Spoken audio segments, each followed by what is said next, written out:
தாவேகா கட்சியோட கரூர் பிரச்சாரத்துக்கு அப்புறம் அரசியல் ரொம்ப சூடு பிடிச்சிருக்குன்னே தோணும். ஏன்னா 41 பேர் வந்து ஒரு பிரச்சார கூட்டத்தில இறந்தது இந்தியாவிலேயே வந்து நடக்காத ஒரு விஷயம். 41 பேர் இருந்தது ரொம்ப பெரிய வருத்தத்துக்குரிய விஷயத்தா இருந்தாலும், இந்த தாவேகா தலைவர் அவங்க வந்து பொதுச் செயலாளரா இருக்காங்கல்ல ஆதவ் அர்ஜுனா, அவங்க வந்து ஒரு ட்விட் போடுறாங்க. ஜென்சி அவங்க வந்து புரட்சிய உண்டாக்குறாங்கல்ல நேபாளத்தில, ஸ்ரீலங்கால, அது மாரி புரட்சி ஆகட்டுமா? அப்படின்னு ஒரு கொஸ்டின் மார்க் போட்டு புரட்சிக்கு ரெடியாங்கிற மாரி அவர் போட்டிருந்தாரு. அது வந்து ஒரு சர்ச்சையை ஏற்படுத்தக்கூடிய ஒரு விஷயம்.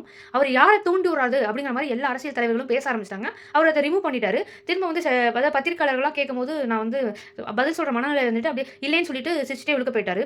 இது வந்து ஒரு பொதுச் செயலரா ஒரு கட்சியில இருக்கவங்க இந்த மாரி ஒரு ட்வீட் போட்டது, அது வந்து அவங்களோட அவங்களோட பொறுப்புல இருந்து அவங்க விலகிட்டாங்களாங்கிற மாரி தோணுது. ஏன்னா ஒரு கலவரம் இல்லாம மக்கள எப்படி போய் சந்திக்கணும் அப்படிங்கிறத தாண்டி அவர் இப்படி போட்டது எனக்கு ரொம்ப வருத்தமான ஒரு விஷயமா இருந்துச்சு.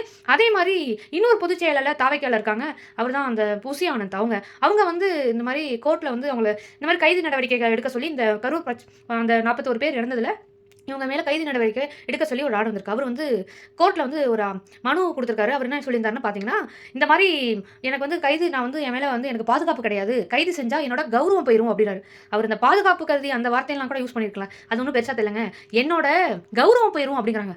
மக்களுக்காக எத்தனையோ தடவ சிறைச்சாலைக்கு போயிட்டு கைது செய்யப்பட்ட அரசியல்வாதிகள் தான் இருக்காங்க. எத்தன கூட்டங்கள் போட்டு கைது செய்யப்பட்டிருக்காங்க. நம்ம டிஎம்கே இப்ப ஆளுங்கட்சி எடுத்துக்கங்க. அதாவது சிஎம் அவர்கள் ஸ்டாலின் கூட எவ்ளோ மாதங்கள் வந்து அவர் சிறையில இருந்திருக்காங்க. அதே மாரி ஏடிஎம்கேல அம்மா அவர்கள் இருந்திருக்காங்க. அதே மாரி ஒவ்வொரு கட்சிக்காரங்களுமே போராட்டங்கள் பண்ணி சிறைச்சாலைக்கு போயிருக்காங்க.